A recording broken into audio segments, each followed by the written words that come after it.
We make thousands of choices every single day. Most of them we don't even think about. But what if I told you that simple act, the act of choosing, is one of the most fundamental parts of who we are? Today we're going to dig into the profound power hiding behind our everyday choices. All right, first things first, what even is a real choice? Because it turns out not every selection we make is the same. And understanding that difference, well, that's key to this whole conversation. Seriously, take a second. Think about it. What was the last choice you made today? Was it hitting the snooze button? I know I did. Or maybe deciding what to listen to on your way to work. That tiny, personal moment, that's our starting point for a much bigger idea.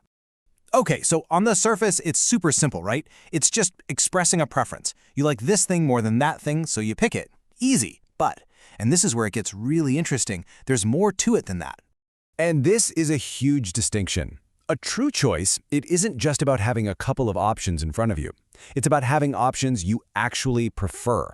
And crucially, you have the freedom to just say, you know what, no thanks, none of the above. A dilemma, though, that's totally different.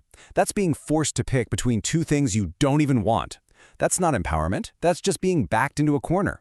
Yeah, this quote from Deci and Ryan, man, it just nails it. They said a behavior is only truly chosen if you could have seriously considered, well, not doing it. Think about that. If you couldn't have genuinely just walked away from all the options, was it really your choice?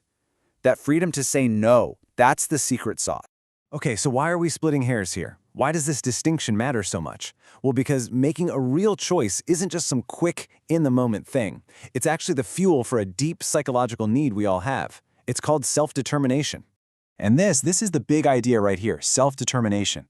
It's not about, controlling everything around you.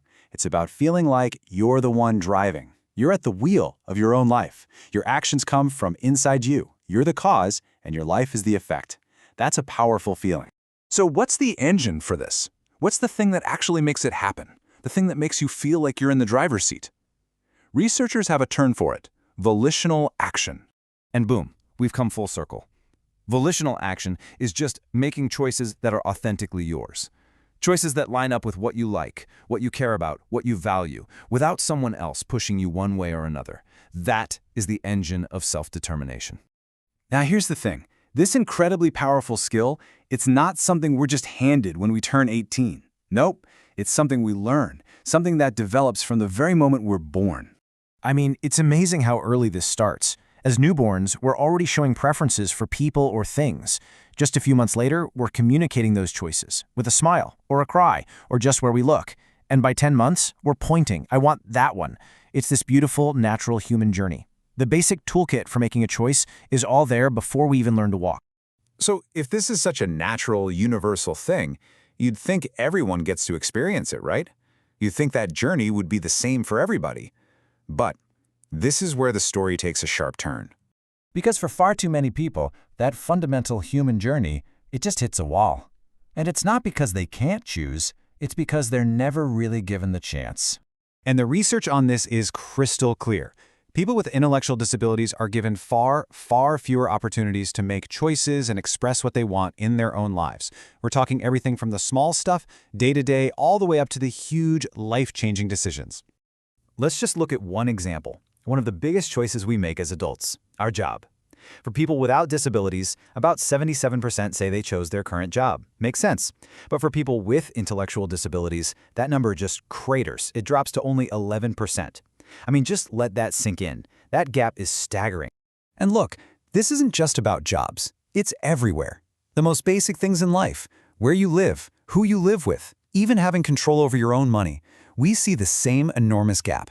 It's a problem that touches pretty much every single aspect of a person's life. So, I know seeing those numbers can feel pretty heavy. It's disheartening.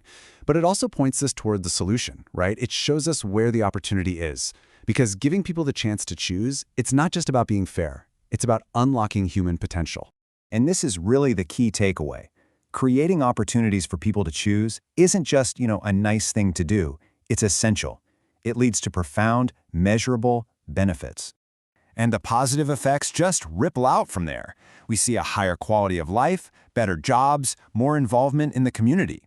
In the classroom, it leads to kids being more engaged and getting better results. But underneath it all, at the very core, It builds a stronger sense of self-esteem and self-worth. I mean, aren't these the kinds of outcomes we want for everyone? And if you need one last really powerful piece of evidence, get this.